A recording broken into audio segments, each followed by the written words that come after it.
So hanging out at the track, we're out at Formula Drift, and I often will bring some display pieces. So I grabbed a couple shelf items.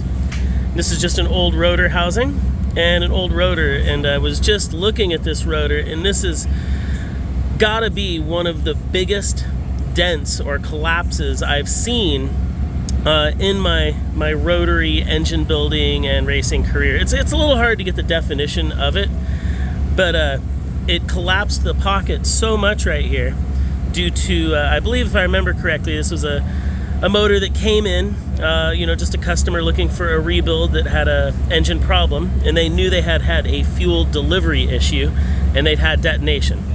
So we already kind of knew what we were getting into. And this was back when I was working at Mazda Tricks, so I've had this rotor for a long time, probably 8 years or something like that. It's a good display piece. But anyways, you can see the heat buildup on the tips, and you can see that there was so much detonation pressure and so much heat put into the pocket and rotor that it actually collapsed and punched the rotor in. And it's kind of unique. There's actually structure on the inside of the rotor, and right in this area there's no structure. So right here you have some beam strength, and right here you don't. And aside from the massive warping here, it pulled the metal away, and it does look like the rotor then made contact. You probably had a lot of forces going on while this detonation and failure was occurring. Realistically, outside of this dent and this apex seal groove deformation, the rotor's not really in bad shape. We've got a few pieces of apex seal stuck to the rotor because this was just an OEM twin turbo FD3S.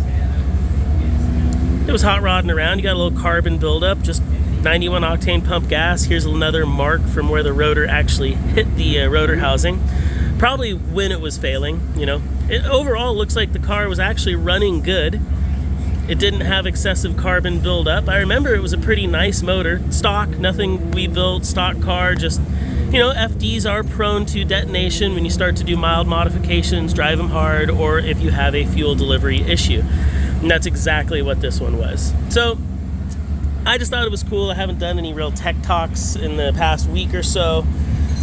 And that's really because we've been on the road getting out to Utah here, Formula Drift. We've got the 3-rotor turbocharged RX7.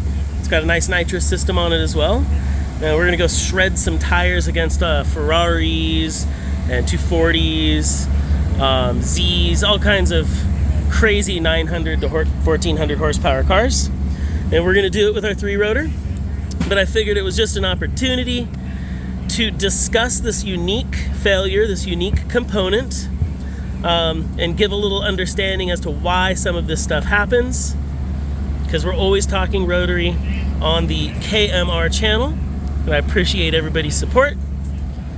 I probably got to get back to work. We've got real racing and hot rodding to do out here, so any questions, feel free to ask. Fuel delivery detonation issue on a fairly stock FD3S about 8 to 10 years ago while I was at Mazda Tricks. The way you could have solved this, really there was no solve for this because it was a OEM fuel delivery problem, but